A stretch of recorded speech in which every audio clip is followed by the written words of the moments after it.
ஈரானுக்கும் அமெரிக்காவுக்கும் மத்தியில் அந்த போர் பதற்ற சூழல் அதிகமாயிட்டு இருக்குன்னு உங்களுக்கு தெரியும். இந்த வேளையில 3ஆம் கட்ட பேச்சுவார்த்தை ஜெனீவாவில் நடந்திருக்கு. அங்கு ஒமான் நடுநிலையில நின்று செயல்பட்டு இருக்கு. ஒமான் செயல்படக்கூடிய சமயத்துல இந்த பேச்சுவார்த்தை கிட்டத்தட்ட தொய்வாதான் காணப்படுது. ஏன்னா இந்த பேச்சுவார்த்தையில அமெரிக்கா இன்னைக்கு ஒரு சரத்தை தயார் செய்து இன்னைக்கு ஒமான்ட்ட கொடுத்திருக்கு. அந்த ஒமான் அந்த சரத்தை தெளிவாக இன்னைக்கு ஈரான்ட்ட கொடுத்திருக்கு. அதுல என்னென்ன அவங்க சொல்றாங்கன்னு பாருங்க. குறிப்பாக முதல் நிபந்தனை என்னன்னு கேட்டீங்கன்னா, ஈரான் செயல்படுத்தக்கூடிய 3 பெரிய அணு உலைகளை உடைக்க வேண்டும். இரண்டாவது என்னன்னா, யுரேனியத்தை முழுமையாக எங்கள்கிட்ட கொடுத்துடணும். அதாவது யுரேனியம் என்பது செறிவூட்டப்பட்ட யுரேனியத்தை பயன்படுத்தி தான் அணு உலைகள் ரன் ஆகுது, ஆய்வுகள் நடந்துட்டு இருக்குது, மருத்துவம் சார்ந்த விஷயங்கள் அங்க பயன்படுத்தப்படுது. இந்த யுரேனியம் ஒரு நாடு 20% வச்சுக்கலாம். ஆனால் இந்த 20 கூட கிடையாது, 0% தான் யுரேனியம். உங்கள்ட்ட எந்த யுரேனியமும் இருக்கக்கூடாது, எங்கள்கிட்ட திருப்பி கொடுத்துருக்கன்னு சொல்லிட்டு இன்னைக்கு அமெரிக்கா 2வது குற்றம் முன் வச்சிருக்கு. 3வது, ஆய்வுகளுக்கு அணு உலைகளை பயன்படுத்தலாம், சிறிய சிறிய அணு உலைகளை ஆய்வுக்காக நீங்க பயன்படுத்தலாம் அப்படின்னு சொல்லிட்டு இந்த நிபந்தனைகளை எல்லாத்தையும் நீங்க ஓரளவு பின்பற்றினீங்கன்னா கொஞ்சம் தளர்வு கொடுப்போம். அதாவது இன்னைக்கு பெர்ஷியன் கல்ஃப்ல இருக்கக்கூடிய இந்த USS ஆப்ரஹாம் லிங்கன், ஜிப்ரால்டர் போன்ற அந்த கப்பலை கொஞ்சம் திரும்ப பெற்றிருக்கோம், பெரிய அழுத்தம் இருக்காது. இதை நீங்க எப்படி செயல்படுத்துறீங்கன்னு பார்த்து தான் அடுத்த கட்ட பேச்சுவார்த்தைன்னு சொல்லிட்டு இன்னைக்கு தனது வரைவை இன்னைக்கு ஒமான்ட்ட அமெரிக்கா கொடுத்திருக்கு. அதை ஈரான் வாங்கின பின்னாடி கொஞ்சமும் பொருட்படுத்துற ஈரான் இன்னைக்கு ஈரான் தான் ஸ்டாண்ட்ல தெளிவா இருக்கு. தன் நாட்டுக்கு யுரேனியம் தேவை, அதை நாங்கள் பயன்படுத்துவோம், அது எங்களது உரிமை அப்படின்னு சொல்லிட்டு இன்னைக்கு தெளிவா நிக்குது. அப்ப இன்னைக்கு ஈரானுக்கும் அமெரிக்காவுக்கும் உண்டான இந்த பேச்சுவார்த்தை என்பது நீண்டு கொண்டே செல்கிறது. இது ஒரு பக்கம் நடந்துட்டு இருக்கு. மறுபக்கம் இன்னைக்கு பாத்தீங்கன்னா நியூயார்க்ல ஜொஹ்ரான் மம்தானி இன்னைக்கு ட்ரம்ப் அவசரமா ஒரு சந்திப்பு ஏற்படுத்தி இருக்கிறாரு. இந்த சந்திப்பு சற்று ஆரோக்கியமான சந்திப்புன்னு ஜொஹ்ரான் மம்தானி சொல்றாரு. ஏன்னா நியூயார்க் சிட்டியில பாத்தீங்கன்னா வீடு இல்லாத பல நபர்கள் கஷ்டப்படுறாங்க. ஏன்னா ஜொஹ்ரான் மம்தானி தனது தேர்தல் பிரச்சாரத்தை சொல்லியிருந்தாரு, குடியால் வாழக்கூடியவர்களுக்கு வீடு கட்டப்படும், குறைந்த ரெண்ட்ல வாடகையில கொடுப்போம்னு சொல்லியிருந்தார்ல.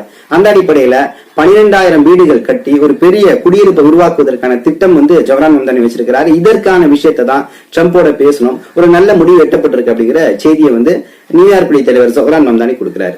அடுத்த செய்தி என்னன்னு கேட்டீங்கன்னா, இந்த ரமலான் காலத்துல நேற்று 2 தினங்களுக்கு முன்னாடி சொல்லியிருந்தேன், ரஷ்யாவுல ஒரு மிக பிரம்மாண்டமான இஃப்தார் நிகழ்ச்சி நடந்துச்சு. இதுல எல்லா மக்களும் கலந்துக்கிட்டாங்க. உலகத்திலே முஸ்லீம் அல்லாத ஒரு நாடு இவ்வளவு பெரிய இஃப்தார் நடத்துது அப்படின்னா அது நிச்சயமாக ரஷ்யா தான். விளாடிமிர் புட்டின் இஸ்லாத்தையும் கிறிஸ்துவத்தையும் விளங்கி ஒற்றுமையோடு செயல்பட்டு இருக்கிறாருன்னு நான் சொன்னேன். அது எவ்வளவு பெரிய ஒரு மகிழ்ச்சியான செய்தி அவங்களுக்கு இருந்துச்சு. இன்னைக்கு அடுத்த அடி மரண அடியா விழுந்திருக்கு பாருங்க. இதே ரமலானுடைய காலத்துல UAE என்று சொல்லக்கூடிய யுனைடெட் அரபு எமிரேட்ஸ், இந்த எமிரேட்ஸ் என்ன வேலை பார்த்திருக்கு தெரியுங்களா? ரமலான் காலம் எவ்வளவு புனிதமான காலம், பாவங்களிலிருந்து நாம் தவிர்க்கக்கூடிய காலம், நன்மை ஏவக்கூடிய காலம், நமக்கு மாற்றத்தை ஏற்படுத்தக்கூடிய காலம். இந்த காலத்துல நீங்கள் பாவம் செய்ய நினைப்பீர்களா? நினைக்க மாட்டீங்கல்ல. ஆனா இந்த UAE துணிந்து ஒரு பாவம் செஞ்சிருக்கு. அது பெரும் பாவம். என்ன பாவம்னு கேட்டீங்கன்னா, UAE பாத்தீங்கன்னா ஒரு இஸ்ரேலுடைய தலைவரை அழைச்சு அவர் இஃப்தார் நிகழ்ச்சியில கலந்துக்க வச்சிருக்கு. இந்த இஸ்ரேலுடைய தலைவர் யாருன்னு கேட்டீங்கன்னா, காசாவுல தூஃபான் அல் அக்ஸா என்று சொல்லக்கூடிய இந்த போர் ஆரம்ப காலகட்டங்கள்ல அங்களுடைய குழந்தைகள், பெண்கள், முதியவர்களை கொல்வதற்கு பெரிய பெரிய ட்ரோன்களை பயன்படுத்தப்பட்டுச்சு, ராக்கெட்டுகளை பயன்படுத்தப்பட்டுச்சு, குண்டுகளை பயன்படுத்தப்பட்டுச்சு. இதுல குறிப்பா இந்த குண்டுகள், பெரிய பெரிய குண்டுகள்ல தனது கையொப்பமிட்டு இந்த குண்டு குழந்தைகளை கொள்ளணும் அப்படிங்கிற அளவுக்கு கையெழுத்திட்ட ஒரு முக்கியமான இஸ்ரேலுடைய தலைவரை UAE அழைச்சி இன்னைக்கு இஃப்தார் நிகழ்ச்சியில ஈடுபடுத்தி இருக்கு. அப்படின்னா UAE போன்ற நாடுகள் நிச்சயமாக அல்லாஹ்வை அஞ்சிக் கொள்ள வேண்டும். குழந்தைகள் மரணிக்கக்கூடிய ஒரு பெரிய கொடூர செயல்ல அந்த நபர் ஈடுபட்டு இருக்கிறாரு. துணிஞ்சு மகிழ்ச்சியாக அதை வெளிப்படுத்தி சந்தோஷப்படுத்தி இருக்கிறாரு. அவர் அழைச்சது என்பது இன்னைக்கு ஒரு மிகப்பெரிய கொந்தளிப்பை இஸ்லாமியர்கள் மத்தியில் இன்னைக்கு ஏற்படுத்தியிருக்கு அப்படிங்கிற விஷயங்களை நம்ம ஆப்கானிஸ்தான் மற்றும் பாகிஸ்தானுக்கு மத்தியில் இன்னைக்கு பெரிய போர் பதற்ற சூழல் எல்லையில உருவாகி கிட்டத்தட்ட பாகிஸ்தான் போர் அறிவிப்பு செய்தியை வெளியிட்டு இருக்கு. பாகிஸ்தான் இந்த போருக்கு என்ன பேர் வச்சிருக்குன்னா ஆபரேஷன் கசாப் லீக் ஹக் என்று சொல்லக்கூடிய பெயரை வச்சிருக்கு. ஏன் இந்த போருடைய ஆரம்பம் கேட்டீங்கன்னா, சில மாதமாகவே பாகிஸ்தானுக்கும் ஆப்கானிஸ்தானுக்கும் மத்தியில எல்லையில பெரிய பதற்ற சூழல், துப்பாக்கி சூடுகள், சண்டைகள் என்று நடந்துட்டு தான் இருக்கு. இதன் முதல் துவக்க புள்ளி யாருன்னு கேட்டீங்கன்னா பாகிஸ்தான் தான். பாகிஸ்தான் ஆப்கானிஸ்தானுடைய காபூலுக்குள்ள நுழைந்து பெண்கள், குழந்தைகளை கொண்டிருக்கு. அப்ப இது பெரிய ஒரு கோபத்தை ஆப்கானிஸ்தானுக்கு ஏற்படுத்தி இருக்கு. குறிப்பாக ஆப்கானிஸ்தானுடைய தலைவர் ஹிப்பத்துல்லா, இது போன்ற முக்கிய தலைவர் ஹிப்பத்துல்லா என்பது சுப்ரீம் தலைவரா இருக்கிறாரு. அதே போல முல்லா முகமது ஹசன், இந்த தலைவர்கள் எல்லாமே பெரிய கோபத்தில் இருந்தாங்க.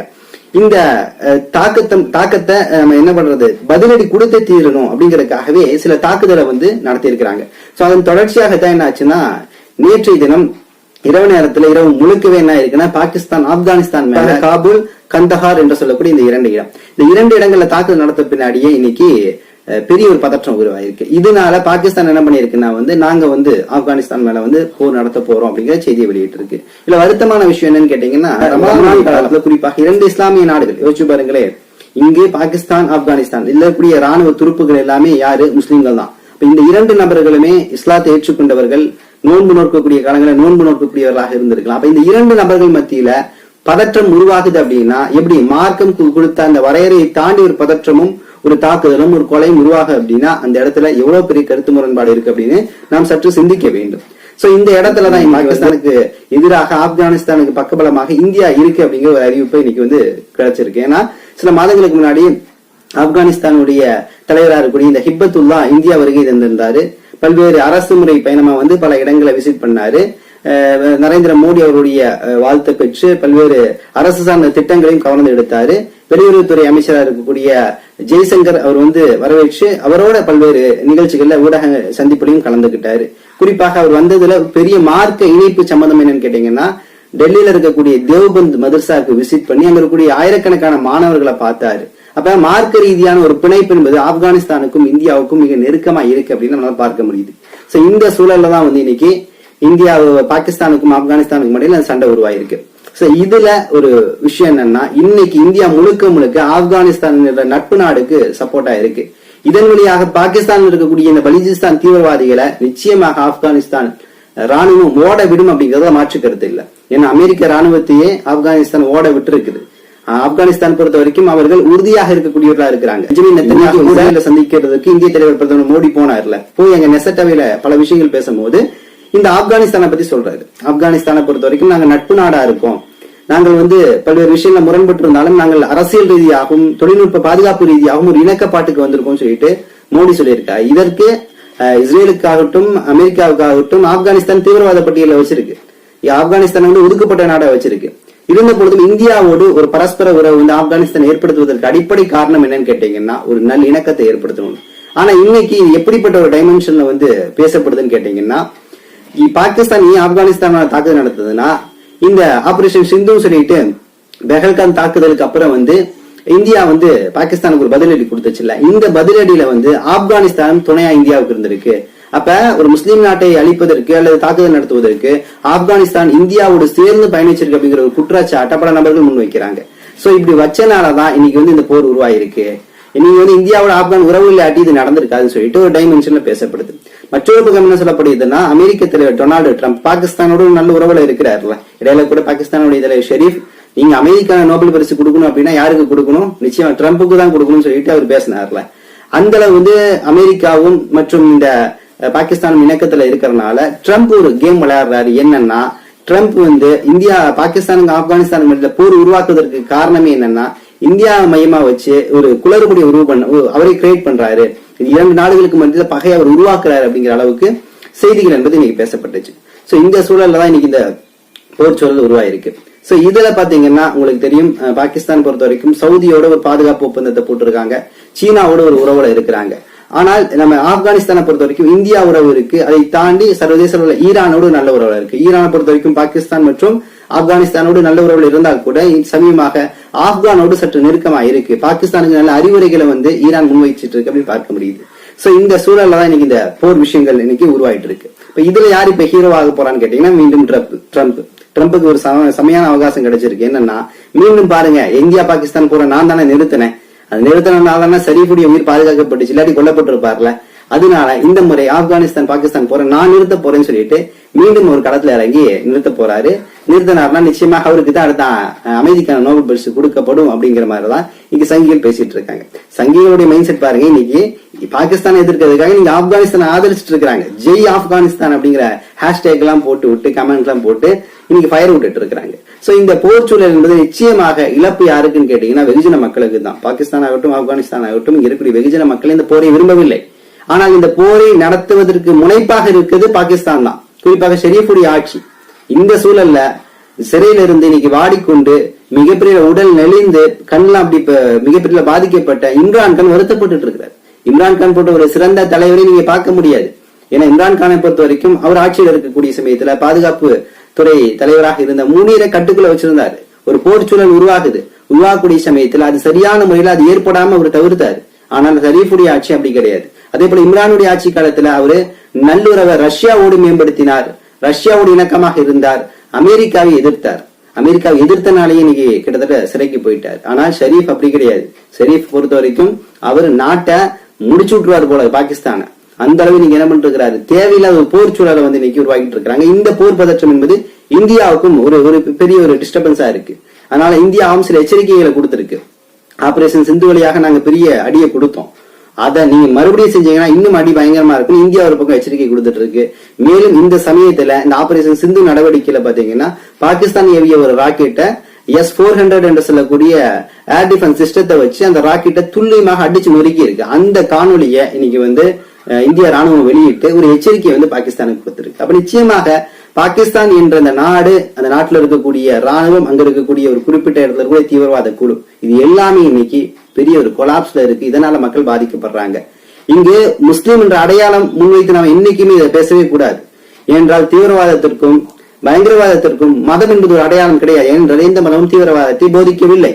ஆனால் அதன் பேரால் ஒருத்தன் எடுக்கிறான் அப்படின்னு கேட்டீங்கன்னா அது தவறான வழிகாட்டுதலின் அடிப்படையில் அல்லது அந்த மதத்தையோ மார்க்கத்தை அழிக்கக்கூடிய ஒரு முயற்சி தான் நம்ம பார்க்க முடியும்.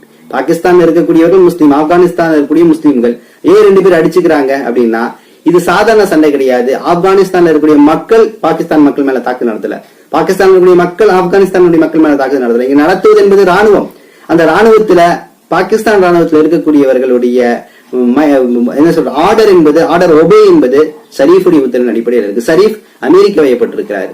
அது மட்டும் கிடையாது, பாகிஸ்தான் இருக்கக்கூடிய பலுச்சிஸ்தான் போன்ற மாகாணங்களுடைய தீவிரவாதத்தை அழிப்பதற்கு திராணி இல்லாமல் இன்னைக்கு திறமை கொண்டிருக்கிறது ஷரீஃபுடைய ஆட்சி. அப்ப இதுக்கெல்லாம் முற்றுப்புள்ளி வைக்கணும் அப்படின்னா நிச்சயமாக ஆப்கானிஸ்தான் இந்தியா கூட்டணி வைக்கணும். கூட்டணி வைத்து இதை செய்யணும். இந்தியா கூட்டணி என்பது சற்று நெருடலுக்கான கூட்டணி தான். ஏனென்றால் இவர்கள் வந்து தீவிரவாதி அளிக்கும், அது மாற்று கருத்தில். ஆனால் இங்கு இந்து தேசியவாதத்தை போய் எப்படி இங்க இஸ்ரேல் இன்னைக்கு வந்து பேசக்கூடிய ஒரு நிலை உருவாக்கி இருக்கிறாரு. பல்வேறு திட்டங்களை எடுத்துட்டு வராரு.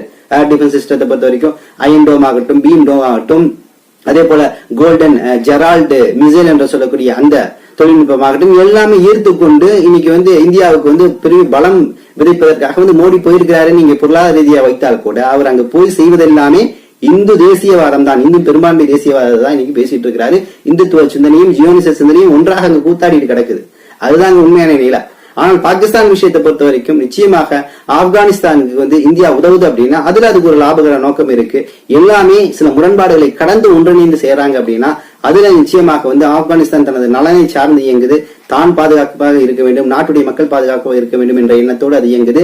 இந்த எதிர்ப்பு என்பது பாகிஸ்தான் எதிர்ப்பு, ஆப்கானிஸ்தான் எதிர்ப்பு என்பது இந்தியாவும் என்ன பண்ணுது, அதோட இணைந்து செயல்படுவதற்கான ஒரு சூழலை இன்னைக்கு உருவாக்கிருக்கு. அப்ப நிச்சயமாக இந்த ரமலான் காலத்துல ஒரு பெரிய வருத்தம், முஸ்லிம் நாடுகள் மத்தியில சண்டை என்பது உலக நாடுகள் அப்படியே சந்தோஷம் வேடிக்கை பார்க்குது. பாடுறா இஸ்லாமிய எப்படி மோதிக்கிறான்னு சொல்லிட்டு ட்ரம்புக்கு எல்லாம் பயங்கர மகிழ்ச்சி. இப்ப ட்ரம்ப் இன்னும் ஒரு 4-5 நாள் ஆச்சுன்னு வச்சுக்கோங்களேன், அவர் வந்து அப்படியே பாத்தியா இந்த போரை நான் தான் நிறுத்தினேன், ஓடுற ட்ரெயினை ஒத்த கையில் நிறுத்தினேன் பாரு அப்படிங்கிற மாதிரி இன்னைக்கு ட்ரம்ப் வந்து இந்த செய்திக்குள்ள உள்ள நுழைஞ்சு புகழாரத்தை செலுத்தக்கூடிய வாய்ப்புகள் இருக்குன்னு சொல்லிட்டு நம்மளால பார்க்க முடியுது.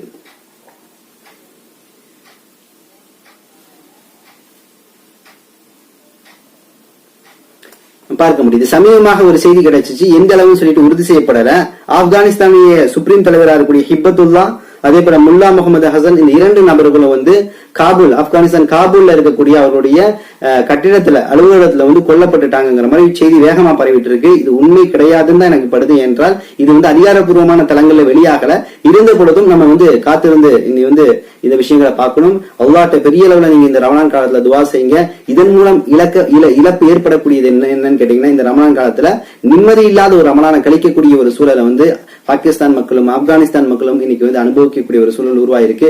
அல்லாஹ் இந்த நிலையிலிருந்து நிச்சயமாக அவர்களை பாதுகாக்க வேண்டும் என்று நாம் துவா செய்வோம். தீவிரவாதம் அது எந்த வடிவில் வந்தாலும் சரி, நிச்சயமாக அவர்கள் முஸ்லீம் என்ற காரணத்திற்காக நம்ம ஆதரவு தெரிவிக்க மாட்டோம்.